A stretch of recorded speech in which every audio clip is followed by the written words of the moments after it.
अखिल की संगत। सबरस पिता के पत्र पुत्री के नाम, ये नाम है उस पुस्तक का जिसमें संकलित हैं कुछ ऐसे पत्र जो एक पिता ने अब से लगभग 90 वर्ष पहले दूर बैठी अपनी 10 वर्ष की पुत्री को लिखे थे। और इन पत्रों में पिता ने अपनी बेटी को दुनिया से, इंसानियत से, इस बात से परिचित कराने की कोशिश की है कि ये दुनिया कैसे बनी, दुनिया के लोगों के साथ कैसे व्यवहार किया जाना चाहिए। जी हाँ, हम बात कर रहे हैं पंडित जवाहरलाल नेहरू के उन पत्रों की जो उन्होंने इलाहाबाद की नैनी जेल में रहते हुए 1928 के आसपास अपनी पुत्री इंदिरा प्रियदर्शनी नेहरू के नाम लिखे थे, जो उस वक्त 10 वर्ष की थीं और मसूरी में थीं। हम इन पत्रों को सिर्फ इसलिए पढ़ रहे हैं क्योंकि हमें लगता है कि आज गूगल, विकिपीडिया और इंटरनेट के युग में जब चौतरफा तकनीक और सूचना की बौछार है, तब लोग ये जानें, खासतौर पर किशोर और युवा ये समझें कि किस तरह से एक पिता उस जमाने में जब कोई ऐसी सुविधा नहीं थी, अपने बच्चों से, अपनी पुत्री से जिसकी उम्र सिर्फ 10 साल है, संवाद करना चाहता है। और जो ना इतिहासकार है, फिर भी वो अपनी बेटी को ये समझाना चाहता है कि ये दुनिया कैसे बनी, इसका उद्भव कैसे हुआ, मानव कैसे बना, उससे पहले सबसे पहले इतिहास कैसे लिखा गया होगा, वेद कैसे लिखे गए होंगे। और शायद उस पिता की मंशा ये रही होगी कि वो अपनी बेटी को सोचने समझने की शक्ति दे, उसकी कल्पनाओं के लिए रिसोर्स मटेरियल दे और उसे ये सिखाए कि ये दुनिया बहुत बड़ी है। इसमें पंडित जवाहरलाल नेहरू ने लिखा है कि तुम जानती हो इंग्लैंड और हिंदुस्तान के बारे में बहुत कुछ। इंग्लैंड एक छोटा सा टापू है और भारत बहुत बड़ा देश है, पर फिर भी दुनिया इतनी बड़ी है कि भारत उसका एक छोटा सा हिस्सा है। और उसमें वो अपनी बेटी को बता रहे हैं कि किस तरह से उसकी सोच, उसके विचारों का फलक इतना विस्तृत होना चाहिए कि उसमें सारी दुनिया के लोगों के प्रति एक सद्भावना हो। तो हमें लगा कि इन पत्रों को पढ़ा जाए और एक बार फिर उस दृष्टि को समझा जाए जो एक पिता अपनी पुत्री को देना चाहता है। पत्रों का यह सिलसिला बहुत दिलचस्प होता जा रहा है।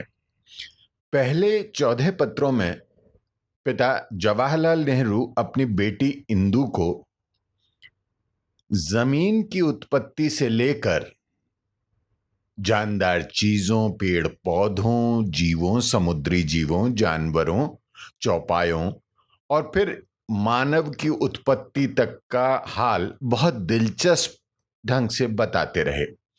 मानव की उत्पत्ति के बाद उसका विकास कैसे हुआ, उसने कैसे हथियार बनाने सीखे, शिकार करना सीखा, आग जलाना सीखा, उसने कैसे खेती करना सीखा, उसने कैसे खेती के औजार बनाने सीखे और फिर किस तरह से उसने समूह में, समुदाय में, समाज में जीना सीखा। ये सारी चीजें बताई और इसी सिलसिले में फिरकों की, कौमों की, कैसे उनका गठन हुआ, ये सारी जानकारी छोटे छोटे पत्रों के माध्यम से पिता अपनी पुत्री को बताते रहे। सिलसिला आगे बढ़ा, सभ्यता कैसे विकसित हुई इसकी जानकारी मिली और फिर बात आई मजहब की। और उसमें बहुत दिलचस्प ढंग से बताया गया कि शुरू से ही मानव की एक प्रवृत्ति थी कि उस पर जब भी कोई आपदा आई तो उसने किसी एक तीसरी शक्ति का, जिसे वो देवता मानता रहा, कहीं बादलों में छिपा बैठा देवता मानता रहा, उसको उसके लिए जिम्मेदार माना और फिर उसको खुश करने के लिए भेंट चढ़ाई, बलि देने की प्रथा शुरू हुई और उसमें कुछ कुप्रथाएं भी हुई कि अपने बच्चों तक की बलि दी। इस तरह से बात चलते चलते उस मोड़ पर आ गई जहां यह बताना जरूरी हो गया कि सारे समुदाय में, सारे कबीले में, समाज में, गुटों में मुखिया, सरदार या सरगना की जरूरत क्यों पड़ी, और किस तरह से जो सबसे बुजुर्ग था उसे तजुर्बेकार मान लिया गया और फिर वो सरदार या सरगना या मुखिया हो गया, और फिर कैसे ये प्रवृत्ति पनपी कि जो सारी संपत्ति, जो कुछ भी खाना उगाना, जो अनाज उगाना, जो कुछ भी समाज में था वो समाज की संपत्ति थी, और कैसे वो व्यक्तिगत संपत्ति, एक खानदान की संपत्ति बनने लगी। और फिर ये प्रवृत्ति जागी कि मैं, मेरा पुत्र, मेरा भाई, मेरा सगा कोई रिश्तेदार वही मेरे बाद सरदार बने, वही सारा इंतज़ाम संभाले, उसी के कहने पर कबीला या समाज या समुदाय चले। किस तरह से वंशवाद की प्रवृत्ति ने अपनी जड़ें जमाई। 15वें और 16वें पत्र में ये सारी जानकारी बहुत दिलचस्प ढंग से दी गई है, और बेटी को ये बताने की कोशिश जवाहरलाल जी ने की कि किस तरह से मानव के भीतर लालच पनपा। उसी कड़ी में, क्योंकि एक बार बेटी ने पिता से पूछा था कि ये बादशाह क्या होते हैं और बादशाह कैसे बन जाते हैं, उसी को व्याख्या करते करते 17वें पत्र पर हम आ पहुंचे हैं, जिसका शीर्षक है सरदार या मुखिया राजा हो गया। पहले इस पर लेखक पत्रकार राजेंद्र भट्ट की राय।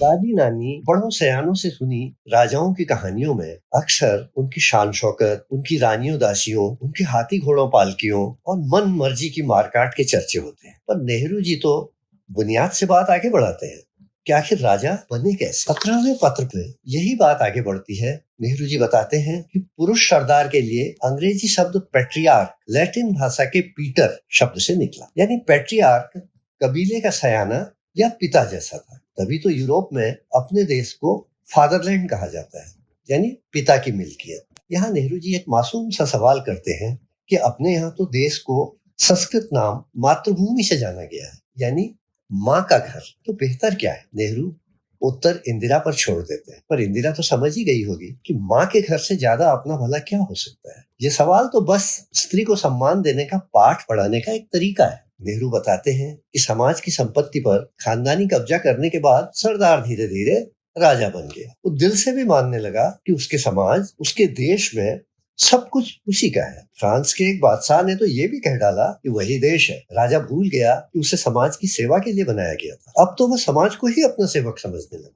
बाद में तो राजा ये भी मानने लगे कि उन्हें लोगों ने नहीं, स्वयं ईश्वर ने राजा बनाया है। वो घमंडी हो गए और तड़क भड़क शान शौकत से रहने लगे। वो आम लोगों पर अत्याचार करने लगे। राजा द्वारा सब कुछ हड़प लेने और लोगों की परवाह न करने से गरीब लोग और भी पस्त हो गए।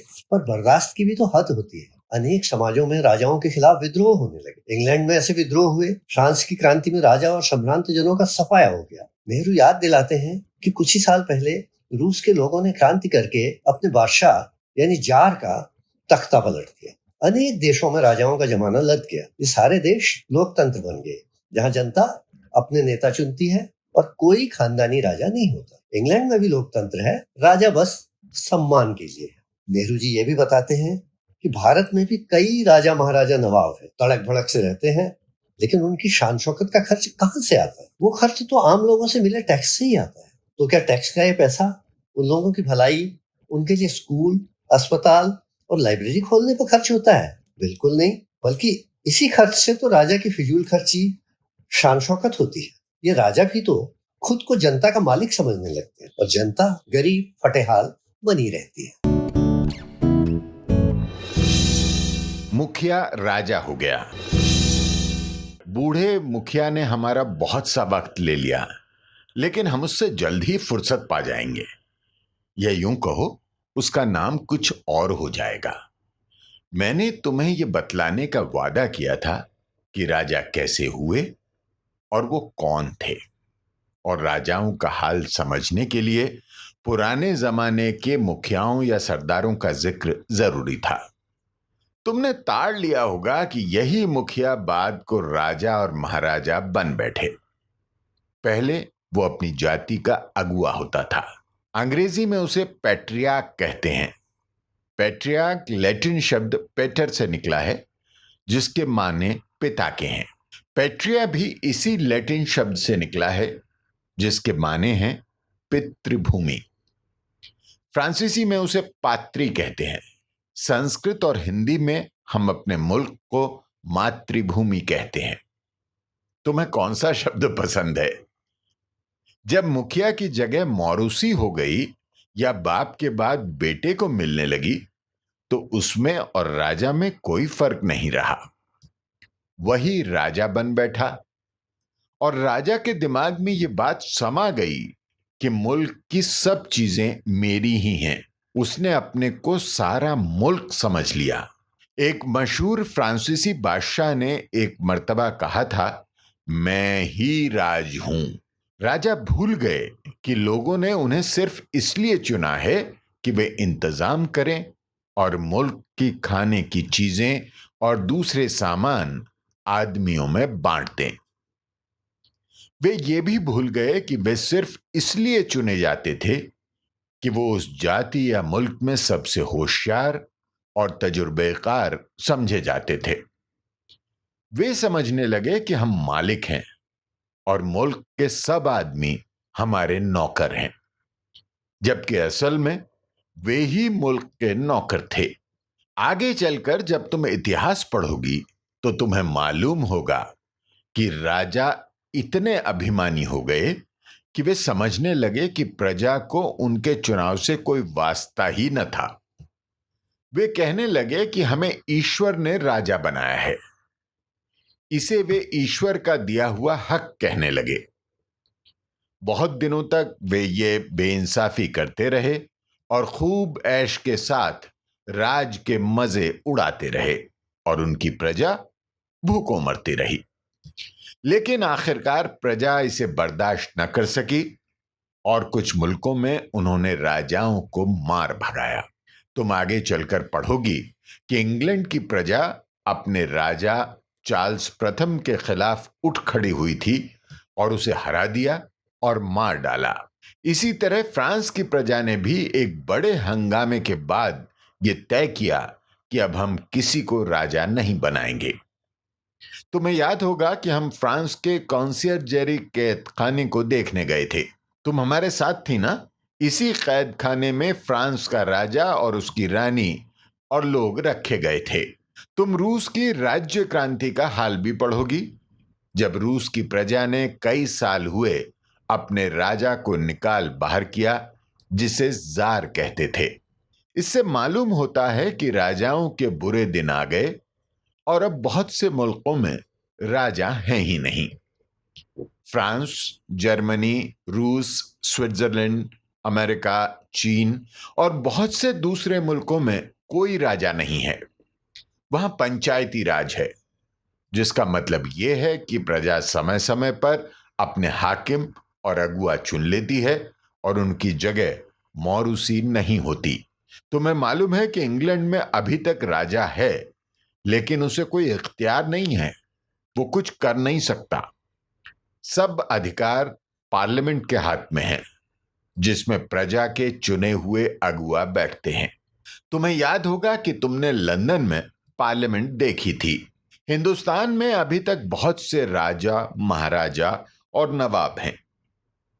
तुमने उन्हें भड़कीले कपड़े पहने, कीमती मोटर गाड़ियों में घूमते, अपने ऊपर बहुत सा रुपया खर्च करते देखा होगा। उन्हें ये रुपया कहां से मिलता है? ये रियाया यानी प्रजा पर टैक्स लगाकर वसूल किया जाता है। टैक्स दिए तो इसलिए जाते हैं कि उससे मुल्क के सभी आदमियों की मदद की जाए, स्कूल और अस्पताल, पुस्तकालय और अजायब घर खोले जाएं, अच्छी सड़कें बनाई जाएं और प्रजा की भलाई के लिए और बहुत से काम किए जाएं। लेकिन हमारे राजा महाराजा उसी फ्रांसीसी बादशाह की तरह अब भी ये समझते हैं कि हम ही राज हैं और प्रजा का रुपया अपने ऐश में उड़ाते हैं। वे तो इतनी शान से रहते हैं और उनकी प्रजा जो पसीना बहाकर उन्हें रुपए देती है, भूखों मरती है और उनके बच्चों के पढ़ने के लिए मदरसे भी नहीं होते। तो इस तरह से 17 पत्रों में खास तौर पर मानव के विकास की यात्रा, उसके जीवन और उसके जीवन यापन के साधनों की यात्रा, और फिर उसके भीतर मुखिया होने और राजा होने और फिर वंश दर वंश एक ही खानदान में उस पर कब्जा किए रहने की प्रवृत्ति किस ढंग से पनपी, ये सारी चर्चा हो चुकी है। 17वें पत्र में खास तौर पर यह बताया गया है कि राजा किस तरह से निरंकुश और अहंकारी हो जाए और प्रजा की सहनशक्ति जवाब दे जाए तो राजा को गद्दी छोड़नी ही पड़ती है। और शायद उसी में कहीं प्रजातंत्र, लोकतंत्र या गणतंत्र का बीज पनपता है।